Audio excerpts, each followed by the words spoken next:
Assalamualaikum warahmatullahi wabarakatuh. Perkenalkan, saya Nesyala Farah Nabila, NIM 23050508, Prodi Ilmu Komputer, Fakultas Teknologi dan Bisnis, Universitas Yatsi Madani. Pada kesempatan kali ini, saya akan membahas sebuah topik yang sangat menarik dan relevan di era inovasi, yaitu tahapan design thinking. Ada 5 tujuan dari presentasi. Yang pertama ada empathize, itu untuk memahami kebutuhan dan perasaan pengguna. Yang kedua ada define, untuk merumuskan masalah yang jelas dari hasil empati. Yang ketiga ada ideate, untuk menghasilkan berbagai ide kreatif sebagai solusi.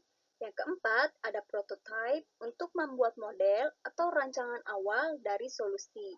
Yang kelima, ada tes untuk menguji prototipe kepada pengguna dan mengevaluasi hasilnya.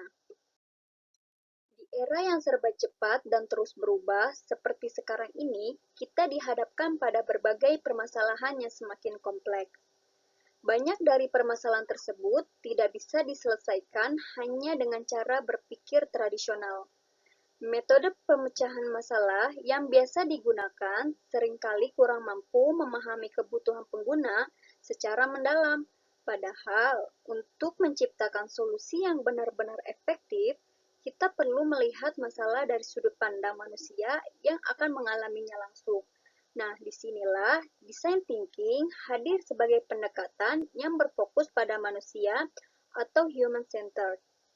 Melalui proses ini, kita diajak untuk memahami pengguna, menemukan ide-ide inovatif, dan menciptakan solusi yang tidak hanya kreatif, tetapi juga relevan dan bermanfaat sesuai dengan kebutuhan nyata di lapangan. Selanjutnya ada manfaat design thinking. Yang pertama, untuk membantu memahami kebutuhan pengguna dan pengalaman pengguna secara mendalam. Yang kedua, untuk mendorong munculnya ide-ide kreatif dan inovatif dalam menyelesaikan masalah. Yang ketiga, untuk membantu tim bekerja lebih kolaboratif dan terarah dalam proses pengembangan solusi. Yang keempat, untuk menghasilkan produk atau layanan yang relevan dengan kebutuhan pengguna. Yang terakhir, untuk meningkatkan efektivitas dan efisiensi dalam proses inovasi melalui pengujian langsung terhadap pengguna.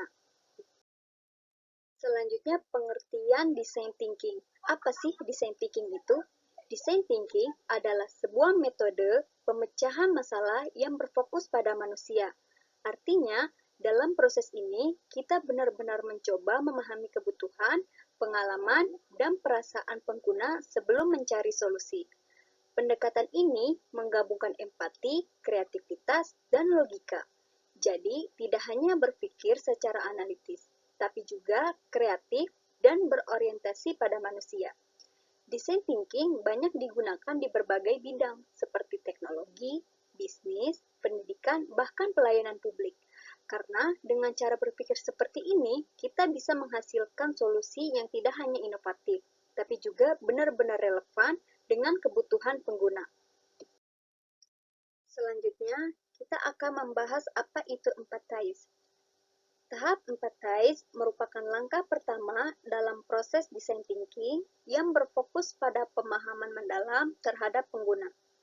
Pada tahap ini, desainer atau tim berusaha melihat dunia dari sudut pandang pengguna untuk mengetahui kebutuhan, perasaan, serta tantangan yang mereka alami. Proses ini dilakukan melalui observasi, wawancara, survei, atau interaksi langsung dengan pengguna agar diperoleh pemahaman yang nyata tentang pengalaman mereka. Tujuannya adalah agar solusi yang dirancang benar-benar sesuai dengan kebutuhan dan masalah pengguna, bukan hanya berdasarkan asumsi. Contoh, seorang perancang aplikasi transportasi mewawancarai pengguna yang kesulitan memesan kendaraan di jam sibuk untuk memahami penyebab dan emosi yang terlibat. Selanjutnya ada define atau merumuskan masalah. Tahap define adalah proses menyusun dan memperjelas masalah utama yang ditemukan dari hasil tahap empathize. Setelah memahami kebutuhan dan perasaan pengguna, tim harus mengidentifikasi inti permasalahan yang benar-benar perlu diselesaikan. Pada tahap ini, hasil observasi dan wawancara diolah menjadi pernyataan masalah atau problem statement yang spesifik, jelas, dan berfokus pada pengguna. Dengan perumusan masalah yang tepat, solusi yang dihasilkan nantinya akan lebih efektif dan relevan dengan kebutuhan pengguna. Contoh, dari hasil empati, tim menyimpulkan masalahnya bukan hanya sulit memesan kendaraan, tetapi bagaimana membantu pengguna agar dapat memesan kendaraan dengan lebih cepat dan efisien saat jam sibuk. Yang ketiga ada ideate atau menghasilkan ide. Tahap ideate merupakan proses mencari dan mengembangkan sebanyak mungkin ide sebagai solusi dari masalah yang telah dirumuskan pada tahap define. Pada tahap ini, tim didorong untuk berpikir terbuka dan kreatif tanpa membatasi diri pada satu cara pandang saja. Proses brainstorming, diskusi kelompok, dan kolaborasi lintas bidang sangat penting dilakukan agar muncul berbagai ide baru dan inovatif. Tujuannya bukan langsung menemukan solusi terbaik, tetapi mengumpulkan beragam ide potensial yang nantinya dapat dipilih dan dikembangkan lebih lanjut. Contoh, untuk masalah sulit memesan kendaraan di jam sibuk, tim menghasilkan ide seperti fitur pesan otomatis, sistem prediksi permintaan tinggi, atau pemberitahuan area padat pengguna. Selanjutnya ada prototype atau membuat model solusi. Tahap prototype adalah proses mengubah ide-ide yang telah dikumpulkan menjadi bentuk nyata atau model awal solusi. Prototype ini bisa berupa sketsa, tampilan aplikasi, model fisik, atau simulasi sederhana yang mempresentasikan ide utama. Tujuan dari tahap ini bukan membuat produk akhir, tetapi menguji coba konsep dan melihat bagaimana pengguna berinteraksi dengan solusi tersebut. Dengan membuat prototipe, tim dapat lebih mudah memahami apa yang berhasil dan apa yang perlu diperbaiki sebelum melangkah lebih jauh. Contoh, tim membuat rancangan awal tampilan aplikasi dengan fitur pesan otomatis kendaraan untuk melihat apakah pengguna merasa lebih mudah saat memesan. Yang terakhir ada tes untuk menguji solusi. Tahap tes merupakan langkah terakhir dalam proses design thinking, di mana prototipe diuji langsung kepada pengguna. Pada tahap ini, tim mengamati bagaimana pengguna menggunakan solusi, mendengarkan umpan balik, serta mencatat kelebihan dan kekurangannya. Hasil pengujian ini sangat penting untuk mengevaluasi dan menyempurnakan solusi.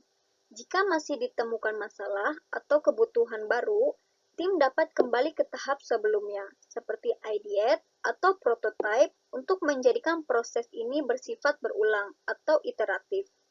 Contoh, pengguna mencoba aplikasi dengan fitur pesan otomatis dan memberikan masukan agar notifikasi kendaraan dibuat lebih cepat. Dari hasil ini, tim memperbaiki rancangan untuk versi berikutnya. Kesimpulannya, design thinking adalah pendekatan yang berfokus pada manusia sebagai pengguna utama dalam proses inovasi dan pemecahan masalah.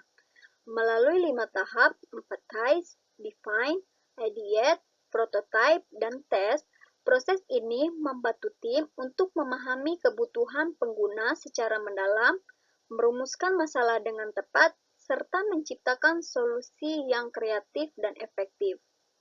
Dengan menerapkan design thinking, sebuah produk atau layanan dapat dikembangkan berdasarkan pengalaman nyata pengguna, sehingga hasil akhirnya lebih relevan, inovatif, dan mudah diterima oleh masyarakat.